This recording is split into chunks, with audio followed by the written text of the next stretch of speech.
This video will briefly go over some of the stuff that you'll see in Chapter 6 for the Math 142 class. So let's get started. So first off, in terms of angles, so we have in terms of our XY coordinate. So we can divide this up into quadrants. And the quadrants are numbered in this way. And so going in this direction is the positive direction, and going this way is the negative direction. So if I label this going around in terms of first degree, so this would be 0 degrees, this is 90, this is 180, this would be 270, and all the way around would be 360 degrees. You can also label this in terms of radians, and this would be 0. This is going to be pi over 2. This is pi. This is 3 pi over 2. And then this is going to be 2 pi. Right? So in terms of angle measurements, then,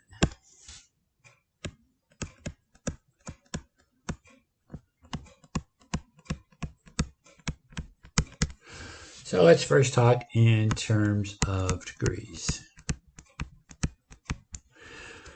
So we can have an angle given in terms of something like this, 47.37 degrees. Right? Of course, other way of doing measurement in degrees is you have in terms of DMS notation, which is degrees, minutes, and seconds. And so 1 degree is equal to 60 minutes, and 1 minute is equal to 60 seconds. So then, for example, let's say I want to take that 47.37 degrees and I want to convert that into the DMS notation. So the 47 part, we can leave the way it is. We need to deal with the decimal part. So we take that 0.37 and we multiply this by 60. And this will give us 22.2 minutes. And then again, we take the decimal part and multiply that by 60. And this will now give us 12 seconds. So 47.37 degrees would be 47 degrees, 22 minutes, and 12 seconds, if I convert that into DMS notation.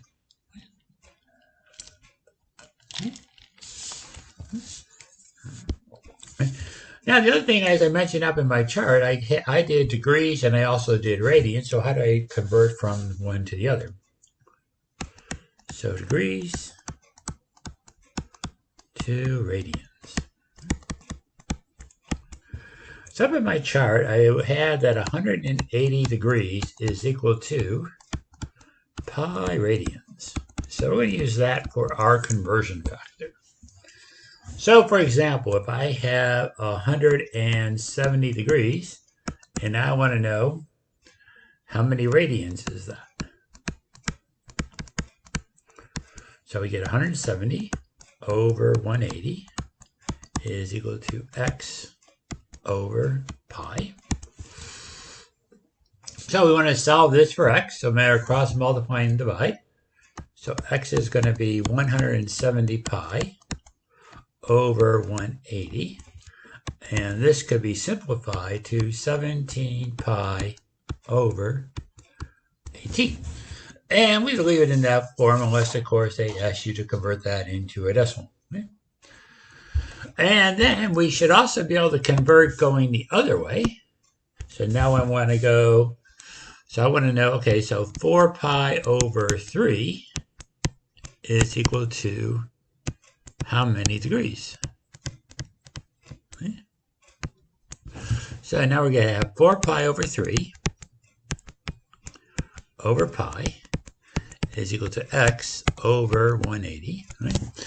Well, 4 pi over 3 divided by pi, this just simplifies to 4 over 3 equals x over 180.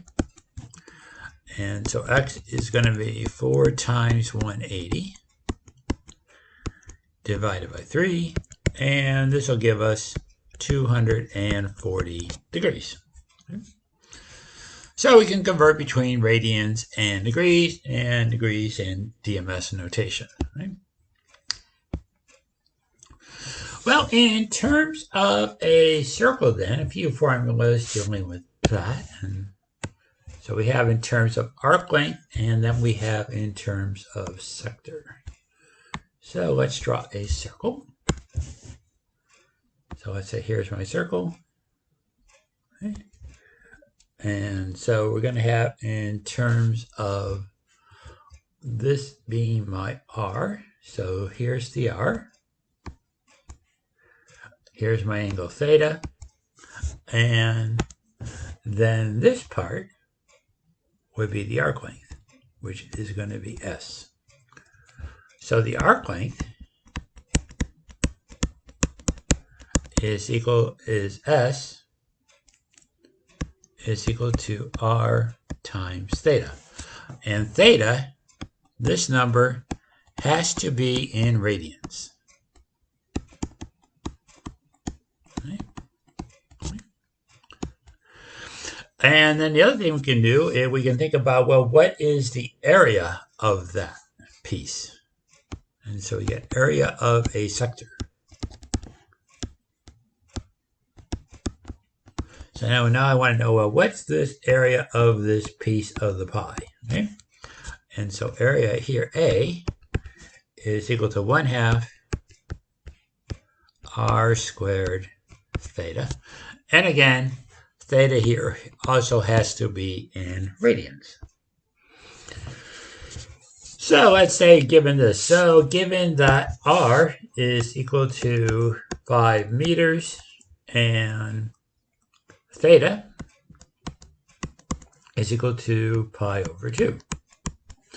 Well, S is going to be 5 times pi over 2. So this would be 5 pi over 2. And this would be in meters. And then we could get the decimal number if we wanted to get it to X amount of decimal places. And then the area of that piece, A, would be 1/2 5 squared times pi over 2. And so this would give us 25 pi over 4. And this would be in meters squared for that one. Right. Other formulas you're going to see in this chapter deal with speed. So speed in terms of a circle. And so we first get linear speed. And so V is equal to S over T. And S is the arc length, T is the time. Right? And remember we had earlier that S is equal to R times theta. And so we had earlier S equals R times theta.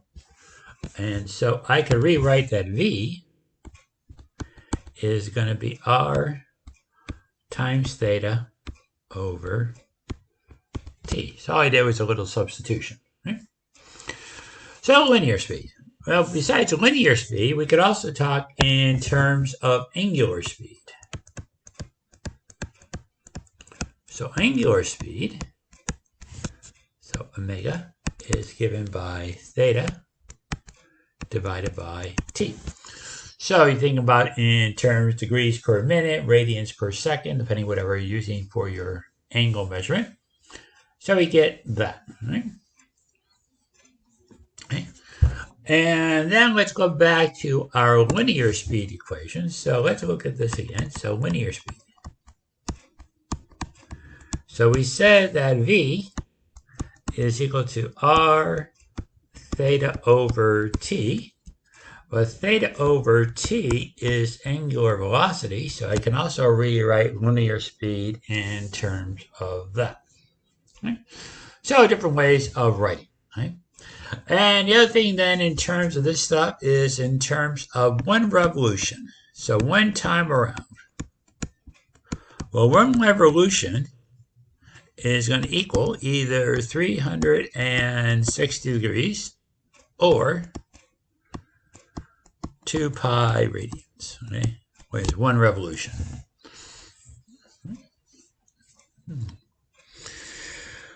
Well, then the chapter goes into and starts talking about the various trig functions. So let's look at that.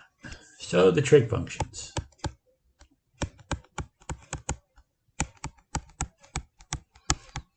So let's first look in terms of our right triangle. So we're going to do this several different ways. So this is going to be A, this is going to be B, this is going to be C. Here's my right angle, here's my angle theta. So relative to theta, this is the opposite side. This is the adjacent side, and this is the hypotenuse. And in terms of side, this would be side A, this is side B, and this is side C. Right? So sine theta is opposite over hypotenuse, which in this case is going to be A over C. Cosine is going to be adjacent over hypotenuse, which will be B over C. And then tangent is going to be opposite over adjacent, which is going to be A over B. And those are the three main ones, sine, cosine, and tangent. But then each one of these also has a corresponding reciprocal. And so for sine, you get cosecant, which is going to be hypotenuse over opposite, which will be C over A. And then cosine, you get secant, which will be hypotenuse over adjacent, which is going to be C over B. And then you get cotangent, which is adjacent over opposite, which is going to be B over A. So my trig functions. Right? Now in the book, they also talk about the trig functions in regards to a unit circle. So let's do that next. So I draw my circle. Right? So a unit circle means that it's a circle that has a radius of 1. So this is going to be 1. Here's my point, xy, whatever that may be. Right? And I can make a triangle, just drop this straight down. So from here to here is x, and from here to here is given by y. So now if I rewrite my trig functions, we have sine is going to be given by the y. Cosine is given by the x. And then tangent is going to be y over x. And then cosecant is 1 over y. Secant is 1 over x. And cotangent is going to be x over y. So I can rewrite those. The book also talks about in terms of the exact values for special angles, and there you'll see a chart in the book, but you get exact values for these angles: 30, 45, 60, And I'm going to put 90. But you'll see the chart dealing with those, both in terms of degrees and also in terms of radians.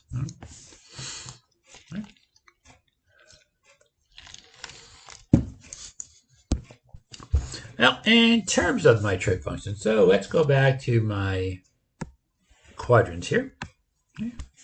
So we got 1, 2, 3, and 4. So we look at this. So in the first quadrant, it ends up that all of my trig functions, all of them are positive.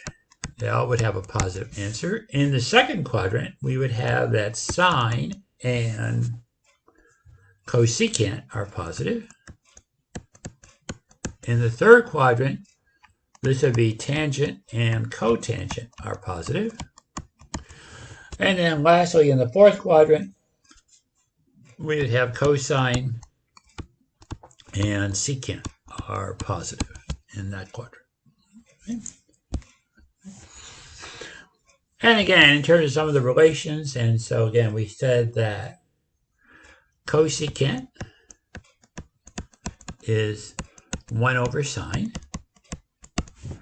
Secant is 1 over cosine. And cotangent is 1 over tangent. Again, these ones are reciprocals of each other.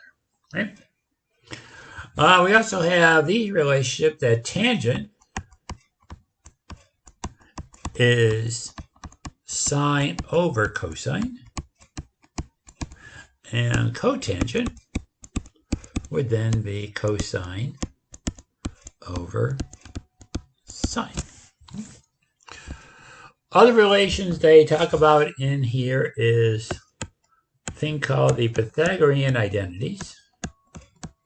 There are 3 of them, and I'll go through how you get one of these.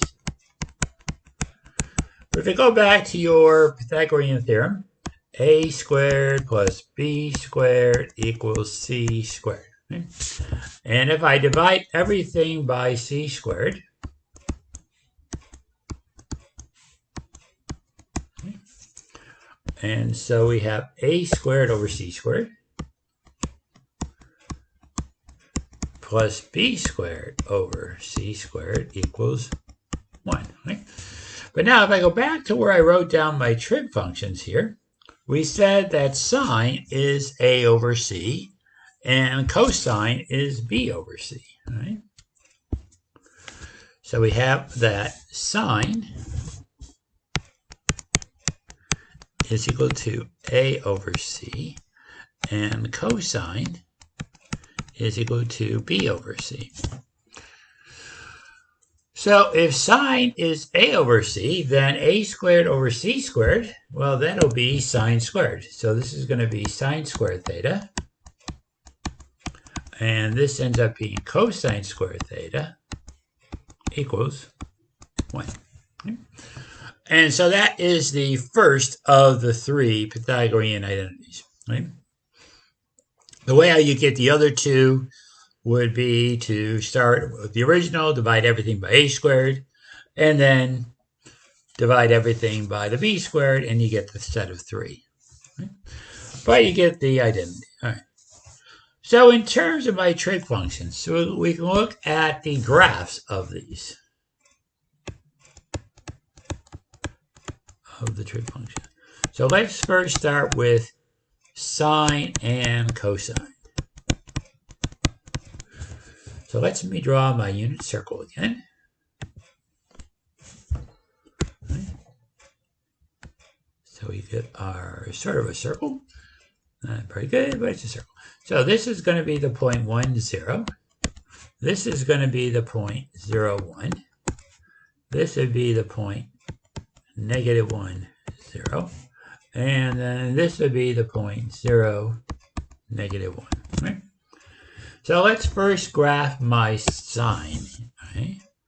So let's make a graph here. Right? And let me label my angles here. This is 0. This is pi over 2. This is pi. This is 3 pi over 2. And this is 2 pi all the way around. So let's go here.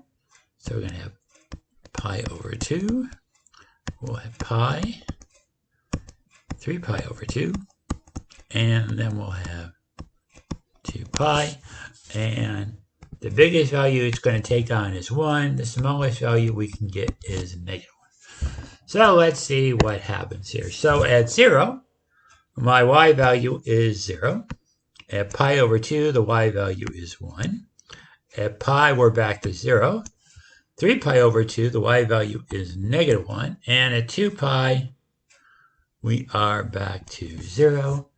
And let me clean this up. That doesn't look like a pi very well.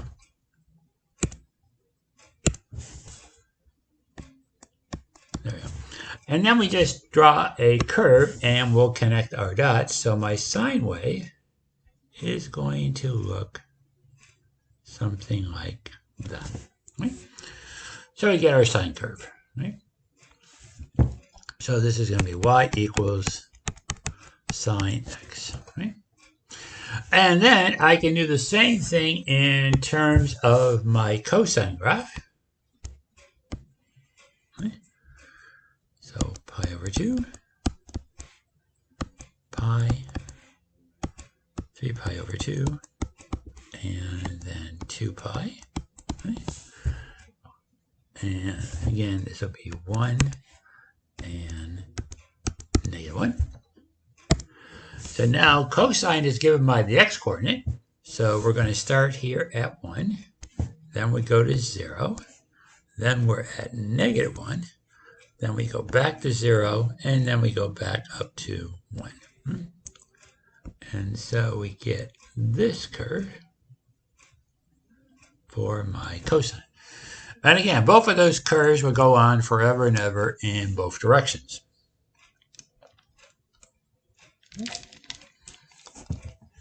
So I can do the sine and cosine of any angle.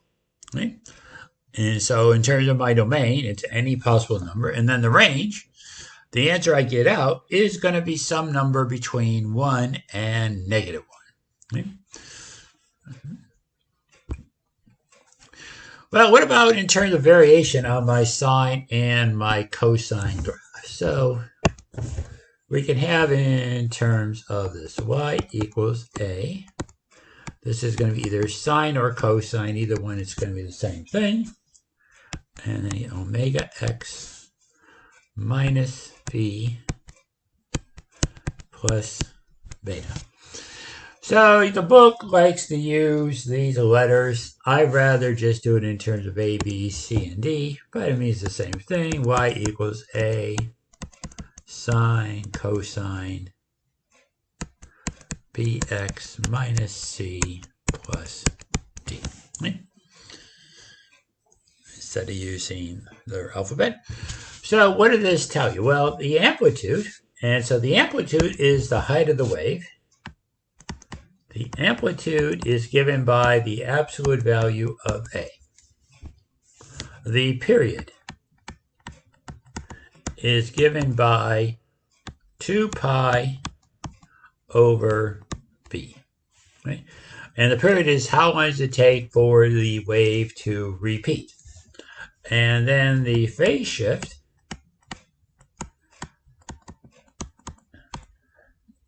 is given by c over b. So how much is the graph shifted over either to the left or to the right? And the d, this tells you if the graph has been moved up or down, is given by that number at the end, d. So let's look at an example of how this would work. So let's say I had this graph, y equals 4 sine 3x minus pi plus 2. So first thing we need to know is figure out the amplitude, period, phase shift, and all that stuff. So amplitude is going to be 4. The period is going to be 2 pi over 3. The phase shift is going to be pi over 3. And then the graph is going to be up 2 units. That's what that +2 tells me. It's moved it up 2. Okay? So then rather being centered about the x-axis, it's going to be centered about the line x that y equals 2. So let's graph this. Okay. There's my x-axis. Let's put in my... So it's going to be centered about this line, which is y equals 2, because I moved the whole graph up 2 units. Right? Amplitude is 4. So what I need to do is go up 4 units from that baseline. So this number is going to be 6. So -1, this is going to be -1. And then the bottom number here is going to be -2. Right? All right. My phase shift is pi over 3. So that means my sine wave has been moved to the right pi over 3 units. So let's make some marks. I'm going to call this pi over 3. Okay? Now the period. The period is 2 pi over 3. So in terms of the first cycle, remember this goes on forever and ever in both directions. This will be pi over 3 plus 2 pi over 3, which is going to give me pi. So when we get to pi, or 3 pi over 3, okay, is when we complete one cycle of going up and down. Right? Again, I want to be able to graph this. So basically what I do to graph this, I get my starting point, my end point. I'm going to put a point in the middle for reference. Okay? And it's a sine wave.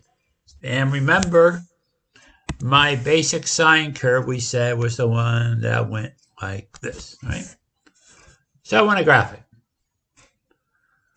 So we start at 0. In the middle, we're 0. And at the end, we're 0. Halfway in between the first two, we reach the max. Halfway in between the other two, we reach the min. And so my graph is going to be looking something like this. Right? And again, it goes on forever and ever in both directions. Right? So again, on a graphing calculator or a graphing program online, you can draw a much better graph than what I drew here. Right?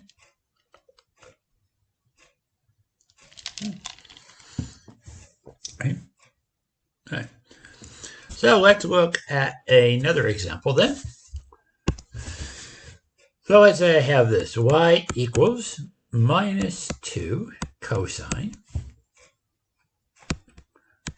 pi over 2x plus pi over 2. So again, the first thing I want to know is the amplitude, the period, the phase shift, and then was it shifted up or down? Well, the amplitude is given by the absolute value of A. So in this case, the amplitude is 2. The period is 2 pi divided by pi over 2, which will simplify to 4. And then the phase shift is going to be a minus pi over 2 divided by pi over 2, which will be -1. And again, the reason it's negative pi over 2 is because of the way my original equation was defined. And that my equation was given in terms of bx minus c. And so in order for that number to become a positive meant that c had to have been a negative. Right? And there is no up or down shift in this one because there is no term to the right of my parentheses there. So now I want to graph this. Right? Amplitude is 2. So we got 2 and we have -2. Right? Phase shift is -1. So we'll call this -1. Right? And then -1 plus 4 is going to give us 3. So that means here is going to be 3. And so this would be my halfway point, right? Now I want to graph it, okay? Well, now remember my cosine wave, and let's draw that shape again. My cosine wave was the one that went like this, right? But now this is where that negative comes in play that was in front of my -2, okay? What that does is it's going to take my cosine curve and it's going to flip it the other way around. So it's actually going to be down here, and then it'll be up here, and then it's down here, and then halfway, which should be there and there. And so my cosine curve is going to be flipped over. Right? This is where the negative comes into play. It flips that curve over. Right? So we get in terms of our graphs of sine and cosine, and we can move them in terms of around our axes, right? Which leaves us with the other 4 graphs. And so we get in terms of those graphs.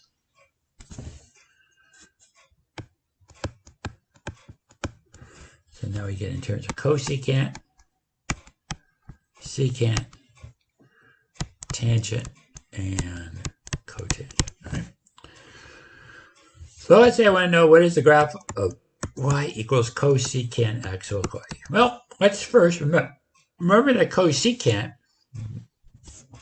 is the reciprocal of sine.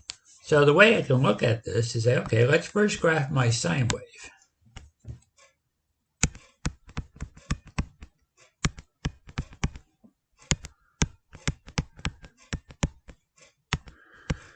So if I graph my sine wave,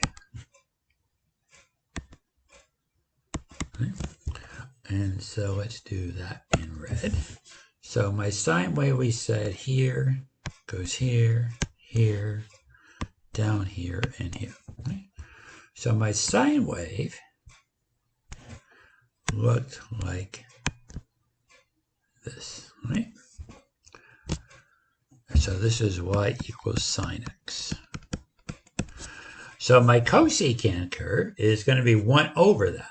And so anytime this was 0 is where we're going to get an asymptote line. Because after all, 1 divided by 0 is undefined. And then my cosecant curve, we're just going to get some U shapes. We get a U up here. And we get another U down here. And again, this will go on forever and ever. And again, this thing now is undefined at 0, pi, 2 pi, 3 pi, so on. Negative pi, negative 2 pi. I can also look at doing the same thing with my secant graph. So y equals secant x. Okay. And again, let's first look at my cosine graph. So we had 1, we had -1, then we had pi over 2, pi, 3 pi over 2, and then we had 2 pi. So again, let's do this in red. So y equals cosine x. So again, we were here, here, down here, here, and back up here. So my cosine graph was the one that went like this, right? And again, secant is the reciprocal of that. And again, every place where this is 0, again, it's going to be undefined. So undefined there, and undefined here. And again, I can just draw in some U shape. I get a U that's going up here, like this. We get another U shape down here. You would have another U over here, right? So this one is undefined at pi over 2, 3 pi over 2, 5 pi over 2, negative pi over 2, negative 3 pi over 2, and so on. Right? And then that leaves us with the last two, which are tangent and cotangent. So y equals tan x. Right? And so again, if I graph this, And so we got pi over 2, pi, 3 pi over 2, negative pi over 2. Okay. So again, remember that tangent was y over x. Right? And so here we get that it's undefined at those points when the x was 0. And so we get in terms of this kind of shape, it goes up like this and goes like this and so on, right? And then the reciprocal of that, which is my cotangent graph. And so my cotangent graph is going to be in terms of this. Right? So now it's going to be undefined at pi, 2 pi, and it runs in the opposite direction for a tangent, for cotangent. Right? So that is a brief overview of what you'll see in chapter 6. Right? And that will conclude this video.